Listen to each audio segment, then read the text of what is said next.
여러분, 우리가 다 교회에 와 있습니다. 예배 자리에 나와 있는 이유는 각각 다르겠죠. 그런데 알고 보면 모두가 다 하나님께서 우리를 택하셔서 부르셔서 이 자리에 있는 겁니다.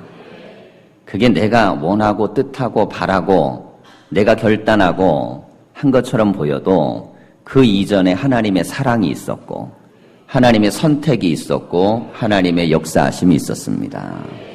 오늘은 부르심과 은혜라는 제목으로 말씀을 나눌 건데요. 예수님께서 하나님 나라 사역을 하기에 앞서서 제자들을 부르셨습니다. 예수님은 하나님의 아들이시니까 모든 일을 능히 홀로 다 하실 수 있었어요. 그럼에도 불구하고 무능하고 열등하고 연약한 사람들을 불러서 제자를 삼고 그들을 통해서 하나님 나라의 일을 하시기 시작했습니다. 자, 이게 바로 하나님의 방식입니다. 하나님은 우리를 택하셔서 일하기를 원하시고 그리고 우리를 통해서 하나님의 영광을 받으시기를 원합니다. 그래서 제자들의 이야기를 오늘 나눌 때 우리 모두의 고백과 말씀이 되기를 축원합니다. 몇 년 전에 소천하신 김중곤 목사님이 계십니다. 이 CCC 대표를 하셨죠. 한국 사회에 지대한 영향력을 미쳤습니다. 많은 분들이 그분의 제자로 영향력을 받았고 한국 사회의 대학생 성경 공부뿐만 아니라 평신도 제자 훈련에 영향력을 주었어요. 그래서 그들이 이제 통계적으로 잡기에는 그분에게 배운 이 교육 과정을 이수한 사람들은 한 대학생들만 한 50만 명 이상, 그리고 한 평신도는 350만 명 이상. 이게 몇 년 전 통계니까 지금은 조금 더 많아졌겠죠. 그 정도의 영향력을 가지고 많은 이들을 길러내고 그리고 키웠습니다. 우리가 잘 알만한 분들, 하영조 목사님, 혹은 이 홍정길 목사님, 오카는 목사님, 이런 분들이 다 CCC의 제자 훈련 멤버들이고 김중곤 목사님의 영향을 받습니다. 한 분의 영향력이 위대한 지도자들을 만들어냈고 그 영향력은 한국 사회 교회 전반을 변화시키는 영적인 지도력을 가졌어요. 어쨌든 간에 우리가 알게 되는 것은 큰 인물은 위대한 지도자를 만날 때 세워진다는 겁니다. 분명히 큰 스승을 누군가를 모시고 있는 거예요. 그러니 한국 사회를 움직이는 위대한 지도자들은 이 김중곤이라는 위대한 스승, 그분의 가르침을 통해서 많은 것들을 배우고 익혔습니다. 그런데 이 김중곤 목사님을 과연 그러면 누가 지도하고 가르쳤을까? 그분은 자기의 인생의 고백에 있어서 자기에게 큰 영향력을 주었던 분을 소개합니다. 이분이 어디 분이냐면 전라도 분이에요. 진안에 있는 섬마을에서 목회를 시작한 여자 전도사님입니다. 문중경이라는 여자 전도사님은 가정에서 사랑받고 그리고 총명하고 똑똑한 그런 여인이었습니다. 머리가 너무 좋으니까 공부를 하고 싶었는데 당시에는 여자를 천대하는 사상이 만연했기 때문에 아버지가 서당에 가서 글을 배우는 걸 용납하지 않았어요. 여자는 시집이나 빨리 가. 그래서 17살의 나이에 얼굴도 한번 보지 못한 남자에게 시집을 갑니다. 그것도 섬마을로 들어가게 되었어요. 자, 그런데 남자를 잘 만났으면 좋은데 이 남자가 문제였습니다. 그는 술주정뱅이의 바람둥이였어요. 한량이었습니다. 놀기를 좋아하고. 그럼에도 불구하고 이 문중경은 성실하고 열심히 살아요. 이 남자는 섬을 떠나서 목포에 와서 가정을 차립니다. 그리고 새로운 가정을 통해 갖고 또 아기까지 놓고 사는 거예요. 보통 이 정도 되면 여러분 어떻게 같이 살겠습니까? 근데 이 문중경은 그럼에도 불구하고 시부모를 공경하면서 함께 농사일하고 성실하게 살았어요. 주변 사람들이 다 칭찬하는 거예요. 참 남자는 형편없는데 며느리는 정말 훌륭한 며느리를 뒀다고. 근데 얼마 안 있다가 시아버지가 돌아가십니다. 근데 시아버지가 계실 때까지는 이 집에 머물 수 있었는데 이제 시어머니하고 시숙만 있는 상태에 살려 그러니까 이게 남보기에 모양이 좋지 않았어요. 결국에는 그녀가 섬마을을 떠나서 목포로 나와서 삭바느질을 하면서 인생을 살기 시작합니다. 배운 것이 없고 아는 것이 없고 한 것이 없기 때문에 그녀가 할 수 있는 돈벌이도 쉽지 않고 일감도 마땅하지 않았어요. 그때 그녀는 전도를 받습니다. 그리고 나서 교회에 나가서 예수님을 영접해요. 근데 예수님을 영접하고 나서 그녀는 새로운 세상을 발견합니다. 하나님께서 자기를 얼마나 사랑하시는지, 자기는 정말 버림받은 인생인 줄 알았던 거예요. 내 인생이 이 모든 것들은 다 무너진 것이라고 생각을 했습니다. 그런데 하나님의 사랑을 알게 되고 깨닫게 되면서 예수님에 대한 믿음을 알게 되면서 그녀는 열정적으로 말씀을 읽기 시작합니다. 말씀의 은혜를 많이 받았습니다. 기도를 하면서 은혜를 체험하게 돼요. 그리고 나서 그녀는 성결교 신학교에 입학을 하게 됩니다. 가난하고 어려우니까 참 힘겹게 공부를 했겠죠. 공부를 하면서 그녀는 자기의 마음속에 전도에 대한 열정이 막 솟아올랐어요. 근데 마지막 졸업할 때쯤 되어서 하나님께서 그녀에게 소명을 주시는 거예요. 내가 어디로 나갔으면 좋을까? 내가 어디로 목회를 나갔으면 좋을까? 그때 그녀가 생각한 곳은 자기가 버림받았던 그 섬마을입니다. 그의 마음속에 그런 생각이 들었어요. 그들이 정말 예수님을 제대로 알았다면 내 남편이 그렇게 인생을 살진 않았을 텐데. 그 마을 사람들이 정말 예수님을 제대로 알았다면 그러면 저들의 인생은 달라졌을 텐데. 그런 마음을 가지고 그녀는 정말 할 수 없을 만큼 고통스러운 삶의 자리, 그 섬마을에 들어가서 목회를 시작합니다. 그리고 나서 그곳에서 무려 10개 이상의 교회를 개척해요. 그 교회는 오늘날에도 역사성을 가지고 존재하는 교회들이 되어 있습니다. 그런데 여기에서 훈련을 받은 목사님들이 예사롭지 않습니다. 아까 말씀드린 CCC의 김준권 목사님이 바로 그 섬마을에서 신앙을 가지고 믿음 생활을 전도사님에게 배웠어요. 성결교회에 있는 이만신 목사님, 내적 치유의 정태기 박사님, 이런 분들은 아주 막 세계적인 분들입니다. 그리고 이만성 목사님, 이봉성 목사님, 이름도 거론하면 모두가 다 알만한 위대한 사람들이 다 이 섬마을에서 여전도사님에게 믿음을 배워요. 그 자그마한 섬마을에 무슨 그렇게 큰 희망이 있었겠습니까? 근데 거기서 배출된 분들은 한국 사회의 영적인 지도력을 행사하기 시작합니다. 한국 사회 교계의 큰 별들이 되었고 하나님이 쓰신 일꾼들이 되었어요. 여러분, 우리가 삶을 살아갈 때 중요하게 다루는 것이 환경입니다. 그래서 사람은 낳으면 어디로 보내라 그래요? 서울로. 근데 앞으로는 어디로 오라 그래야 돼요? 전주로. 사람은 낳으면 서울로 보내고 말을 낳으면 제주도로 보내라 그럽니다. 그만큼 환경이라는 게 중요하다는 거죠. 분명합니다. 환경은 중요합니다. 사람이 살아가는데 좋은 환경이 주어진다는 것은 엄청나게 유리한 거예요. 하지만 환경이 아무리 열악하고 고통스럽다 할지라도 환경보다 더 중요한 것이 있습니다. 그건 만남입니다. 아무리 어마어마한 혹독한 환경이라 할지라도 그곳에서 위대한 복된 만남을 가지면 그 인생은 바뀔 수가 있습니다. 인생은 어디에서 바뀝니까? 인생은 만남에서 바뀌는 겁니다. 우리가 맹모상청지교 그러잖아요. 환경을 이야기할 때 중요하게 다루는 겁니다. 여러분, 맹자 어머니가 어떻게든 자식 좀 잘 키워보려고 그때 당시 이사한다는 건 정말 생존을 걸고 하는 건데 3번이나 이사를 해나가면서 자식을 키웠다는 거 아닙니까? 근데 우리가 여기서 한 가지를 더 봐야 돼요. 이사를 10번 가도 선생님을 잘못 만나면 소용이 없어요. 공자 선생님을 잘 만나서 그렇게 된 겁니다. 제가 아이들을 지도하다 보면 가장 심리적으로 상처가 많고 그리고 마음의 갈등을 많이 갖고 있는 아이들이 있어요. 군인 장교 자녀들입니다.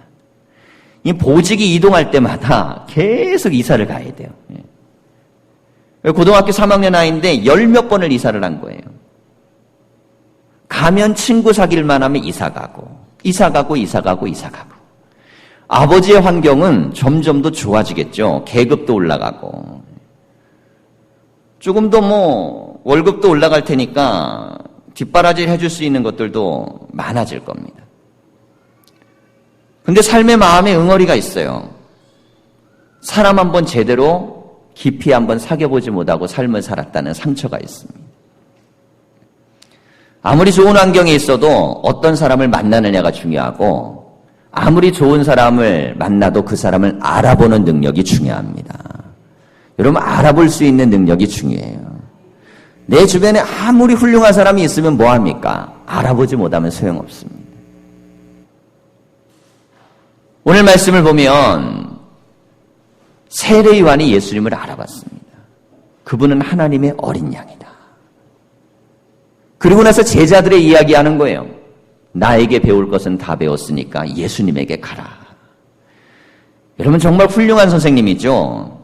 자기 문화나 자기 제자였던 사람 끝까지 가기를 원하지 다른 선생님에게 보내는 거 쉬운 일 아닙니다. 근데 요한은 훌륭해서 예수님을 알아보았고 자기 제자 둘에게 얘기를 했어요. 그랬더니 그 제자 둘이 예수님에게 찾아갑니다. 그 중에 한 명이 안드레라는 거예요. 또 한 명의 이름은 밝혀지지 않았습니다.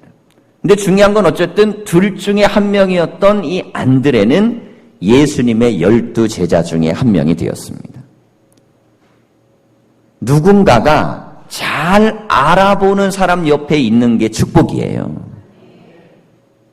사람을 잘 알아보는 사람을 만나는 게 축복이고, 세상을 잘 알아보는 사람을 만나는 게 축복이고, 인생을 살면서 잘 알아볼 수 있는 존재를 만나는 게 축복입니다. 워렌 버핏과의 점심 식사 한 끼를 위해 수십억, 수백억을 쓸만한 사람들이 세계 도처에 깔려 있습니다. 점심 한 끼 나누면서 수십억, 수백억을 갖다가 밥값으로 지불해요. 그러면 그걸 가지고 기부합니다. 여러분, 밥 먹는 시간에 무슨 얘기가 오고 갈까요? 옛년에 유치원 다닐 때, 초등학교 다닐 때 옛날 얘기할까요? 그 황금 같은 시간에 밥을 먹으러 갈 때 그 사람은 무엇을 준비하고 갈까요? 그건 바로 내가 앞으로 인생의 미래를 어떻게 살았으면 좋겠는지에 대한 질문을 가지고 가게 돼 있습니다.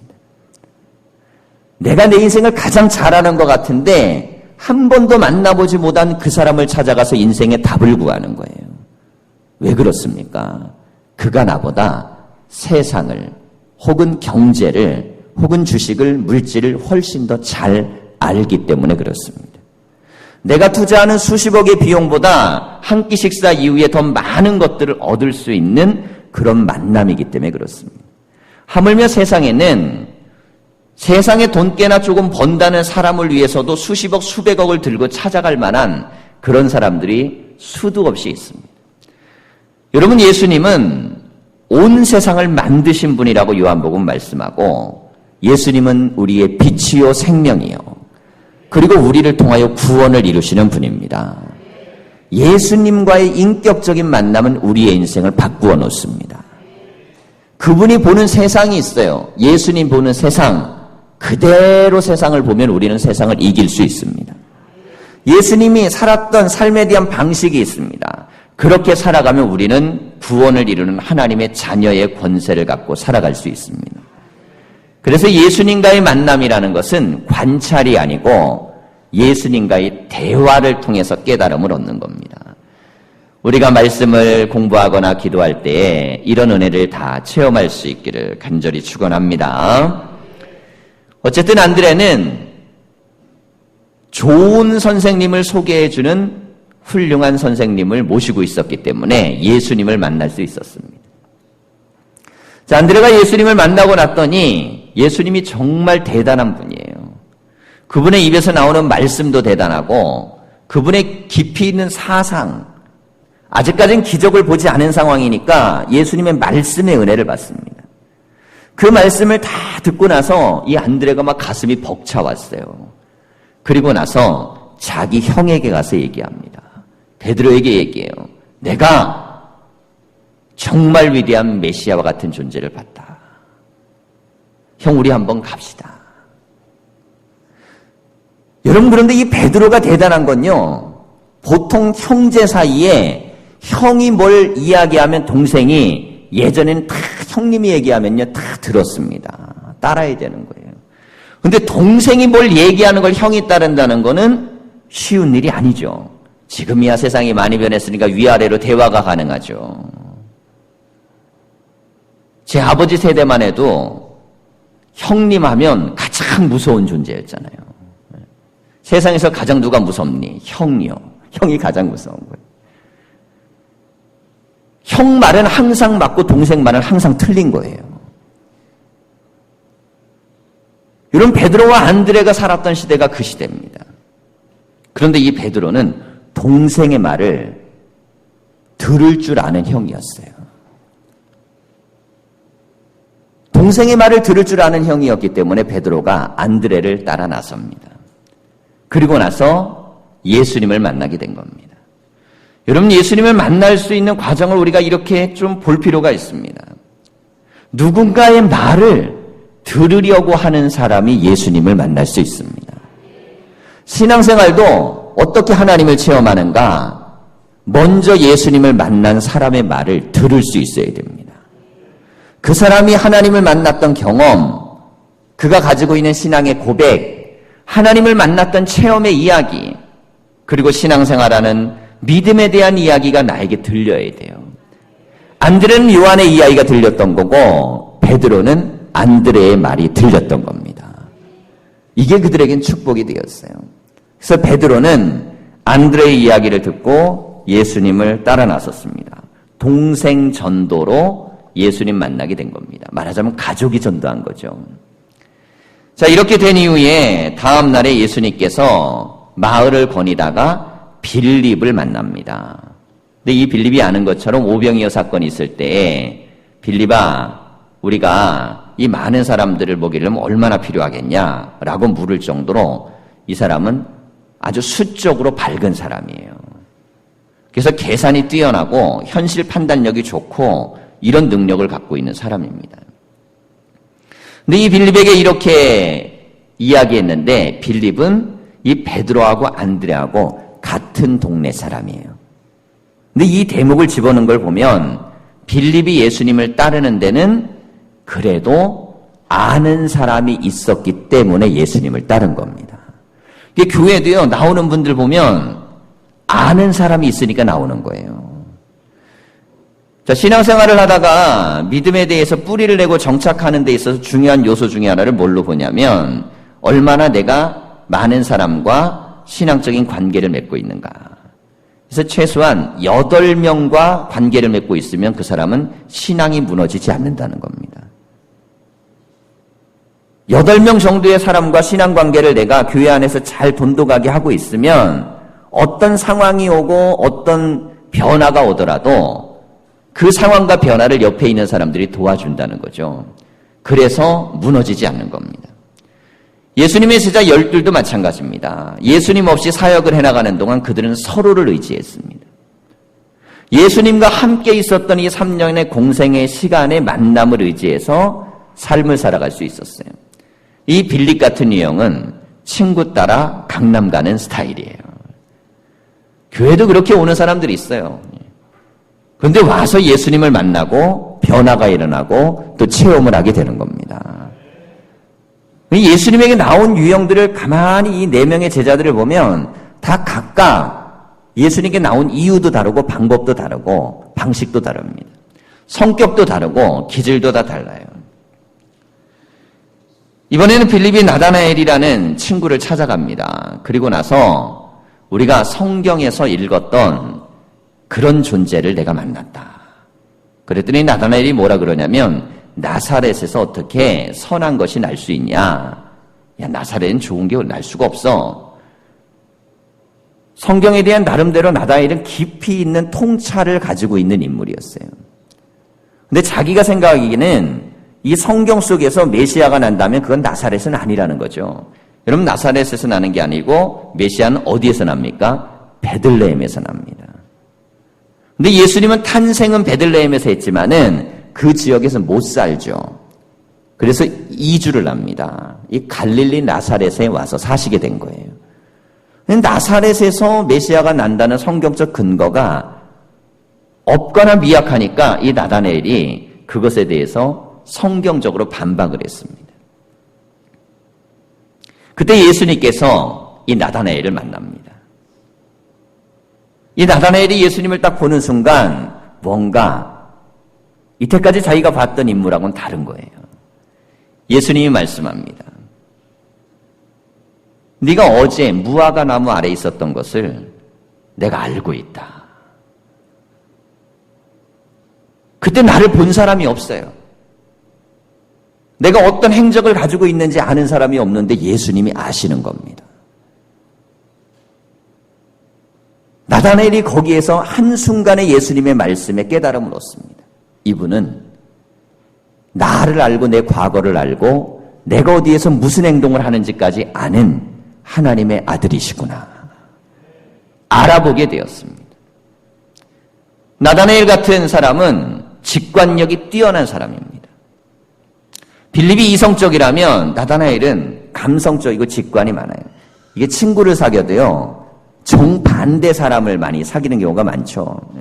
야, 니들은 어떻게 그렇게 하나도 닮은 게 없는데 그렇게 잘 어울리니? 그러면 그렇게 잘 통한다는 거예요.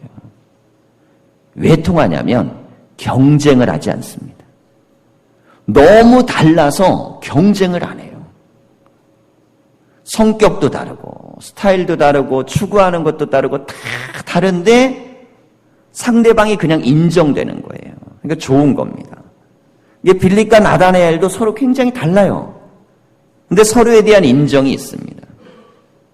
그래서 빌립이 나다나엘에게 소개를 했는데 예수님을 만나고 나서 이 나다나엘이 예수님에 대한 고백을 합니다.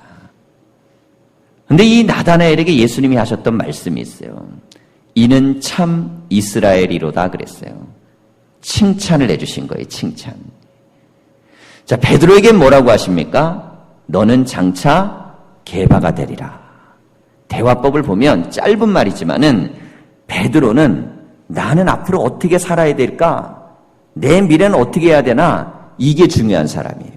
그러니까 예수님이 메시지를 주신 거예요. 너는 앞으로 반석 같은 존재가 될 거다. 예수님은 맞춤형으로 그 사람에게 대화하시는 분입니다. 그러니까 베드로에게 어떤 말씀이 필요한지 알았어요. 너의 미래는 이렇게 될 거다. 이렇게 표현해 주신 거예요.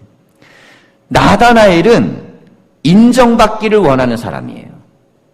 상대방이 나를 좀 인정해 줬으면 좋겠고 상대방이 나에 대해서 존중해 줬으면 좋겠고, 근데 예수님만큼 자기를 그렇게 대단하게 높여준 존재가 없어요. 참 이스라엘이라는 것은 당시의 이스라엘이 온통 신앙이 왜곡되고 물들어버리고 잘못된 길로 가고 있었는데 이 나다나엘은 하나님 말씀대로 살아보려고 부단히 애썼습니다. 그런데 예수님께서 그걸 인정해 주신 거예요. 여러분, 교회에 와도요, 어떤 분은 교회를 와서 내 미래를 알기를 원하는 분이 있고, 어떤 분은 교회에 와서 내 존재가 인정받기를 원하는 분이 있고, 어떤 분은 교회에 와서 내가 뭔가 열심히 뭔가 해보고 싶어 하는 분도 있고, 사람마다 그렇게 기질도 다르고 자기가 원하는 것도 다릅니다. 근데 예수님은 모든 것들을 다 맞춤형으로 맞춰주셨어요. 그 사람에게 맞추시는 거예요. 이성적이면 이성적으로, 감성적이면 감성적으로, 인정받기를 원하면 인정해 주시고. 여러분, 사람을 대할 때 우리는 야, 저 사람은 뭘 이렇게 인정받기를 원하나 몰라. 아유, 저 사람은 뭘 그렇게 뭘 가지려고만 하는지 몰라. 저 사람은 왜 이렇게 나서려고 하는지 몰라. 이렇게 생각하면 제자는 아무도 이루어질 수 없습니다. 근데 예수님은 나서기 좋아하면 나서게 해주고, 인정받기를 좋아하면 인정해 주시고, 그리고 뭔가 미래에 대해서 얻기를 원하면 그것에 대한 비전을 제시해 주셨습니다. 그러면서 예수님은 그들을 한 공동체 안에 모아주셨고, 그리고 그때부터 예수님은 제자 훈련을 시작하셨던 거예요. 여러분, 교회는 필요를 채우는 곳이 돼야 됩니다. 사람마다 그 필요가 다 다릅니다. 하지만 예수님은 모든 필요를 채워줄 수 있는 전능하신 하나님이십니다. 이 사람 정도면 예수님 믿을 필요 없을 것 같아. 저렇게 떵떵거리고 살고 저렇게 똑똑하고 저렇게 대단하고. 여러분, 그 사람의 한 구석에는요, 어두움이 있습니다. 그곳에 빛이 비쳐서 생명이 들어가야 되는 거예요. 그래야 되는 겁니다. 저 사람은 절대 예수 안 믿을 것 같아. 하는 짓을 보면 아이고, 어떻게 인생을 저렇게 사나 몰라. 여러분, 예수님이 손을 붙들어 이렇게 세워주셔야 됩니다. 그러면 그의 삶에 변화가 나타나고 역사가 나타나요. 여러분, 우리는 예수님이 아닙니다. 우리는 세례 요한처럼 하면 됩니다. 예수님을 알아보고 증거하면 돼요. 우리는 안드레처럼 하면 됩니다. 내 가족에게 예수님에게 나올 수 있도록 만들어드리면 됩니다. 우리는 우리 때문에 누군가가 교회에 나올 수 있는 환경이 될 수 있도록 이 빌립의 친구가 되었던 베드로, 안드레처럼 그렇게 인간관계를 잘 맺고 예수님께 올 수 있는 환경을 만들어주면 됩니다. 그리고 우리는 예수님에 대해서 나다나엘에게 찾아간 빌립처럼 그렇게 고백하면 됩니다. 여러분, 생명이 어떻게 우리의 속에 들어올 수 있을까요? 그것은 바로 사람을 통해서 이루어지는 역사입니다. 예수님의 빛도 예수님의 능력도 결국에는 누군가 예수님을 소개하고 누군가 예수님을 알리고 누군가 예수님에 대해서 그들에게 전할 때에 그때 비로소 그들 안에 예수님의 생명이 들어가고 예수님의 빛이 들어갔습니다. 여러분, 우리는 먼저 믿은 은혜를 받았습니다. 세상에서 가장 큰 축복은 하나님을 아는 믿음입니다. 이건 죽어서도 유효한 것이고 우리가 영원한 생명을 얻을 수 있는 이 땅에서 가질 수 있는 유일한 힘은 바로 하나님을 믿는 믿음, 그리고 하나님의 아들을 믿는 믿음입니다. 자, 이 믿음은 누구나가 우리가 이 자리에 다 가지고 있습니다. 그런데 우리에게 이 믿음을 바탕으로 또 하나의 마음이 필요합니다. 그건 바로 예수님이 생명이라고 말할 수 있는 그런 체험과 은혜입니다. 은혜를 받으면 전하고 싶어지고, 은혜를 받으면 막 교회에 대해서, 예수님에 대해서, 신앙에 대해서, 믿음에 대해서 막 소개하고 싶어집니다. 지금 초기의 전도의 작업을 보면 예수님의 제자, 다 사람이 사람을 소개시켜갖고 예수님 제자를 만들었어요. 그런데 이들의 특징을 보면 별 볼 일이 없습니다. 직업도 별 볼 일이 없고, 뭐 사회적으로 크게 그렇게 대단하게 이룬 것도 아니고, 뭐 재산을 많이 쌓아놓은 것도 아닙니다. 그럼에도 불구하고 그들은 예수님을 인정했습니다. 선생님으로 인정하고 하나님의 아들로 인정하고, 그리고 예수님의 길을 따르겠다고 따라 나섰습니다. 여러분, 우리가 뭘 대단한 게 있어서 하나님 앞에 나오는 게 아닙니다. 우리가 예수님의 은혜를 인정하고 십자가를 인정하고 주님을 높이면 주님은 그때부터 우리를 통해서 일하시는 거예요. 하나님은 우리를 통해 영광을 받기를 원하시고 우리를 통해 일하시기를 원합니다. 나 때문에 내 가정이 구원받기를 원합니다. 나 때문에 내 친구가 구원받기를 원하시는 거예요. 나 때문에 내 주변이 구원받기를 원하시는 겁니다. 그게 뭐 대단한 기술이 필요하거나 훈련이 필요하거나 공부가 필요하거나 이런 게 아닙니다. 여러분, 전도가 힘들지만 전도가 힘든 이유는 전도하는 법을 안 배웠기 때문에 힘든 게 아닙니다. 단 세상이 이제는 신앙과 믿음에 대해서 점점 더 부정적으로 어두워지고 있기 때문에, 그래서 힘들고 어려운 것뿐이에요. 그래서 전도는 공부해서 하는 게 아닙니다. 전도는 은혜 받아서 하는 겁니다. 내가 하나님의 체험이 있으면, 하나님 은혜가 있으면 그냥 말하고 싶은 거고, 하나님이 주신 나에게 대한 확신이 있으면 이걸 표현하고 싶은 것이고, 정말 예수 믿어야만 구원받는다는 내 안에 확신이 있으면 상대방을 보면 마음이 아프고 상대방을 향한 내 마음에 영혼에 대한 갈망이 있습니다. 여러분 주위에 얼마나 많은 사람들이 계십니까? 진실로 그들을 사랑하십니까? 정말 그들의 영혼이 하나님의 자녀가 되고 구원을 받아야 된다는 믿음이 있으십니까? 지금 이 제자들은 예수님을 만나고 예수님을 소개하지 않으면 안 될 것 같은 그런 마음들이 있어서 예수님을 증거했습니다. 이건 예수님에게 받은 은혜 때문이에요. 여러분, 은혜를 받으면 우리의 입술에는 권능이 생기고 은혜를 받으면 우리의 기도에는 능력이 생깁니다. 부르심이 은혜입니다. 오늘 이 자리에 있게 된 모든 게 다 은혜예요. 어떤 분은 태어날 때부터 모태신앙으로 태어난 분이 있어요. 얼마나 감사합니까? 예수 믿는 게 얼마나 힘든데, 사람들 마음 한번 바꾸고 변화되기 힘든데, 태어날 때부터 부모님이 믿는 분이어서 유아 세례 받고 내가 믿음 생활을 가졌다면 굉장히 유리하게 시작하는 거예요. 게다가 기도를 또 얼마나 많이 받겠어요. 자, 이렇게 믿음을 갖고 시작하는 분이 있어요. 그런데 부모님이 먼저 믿지 않아도 오늘 본문의 말씀을 보면 예수님 만난 모든 이들은 다 나이 들어서 만났습니다. 인생 경험 다 만났습니다.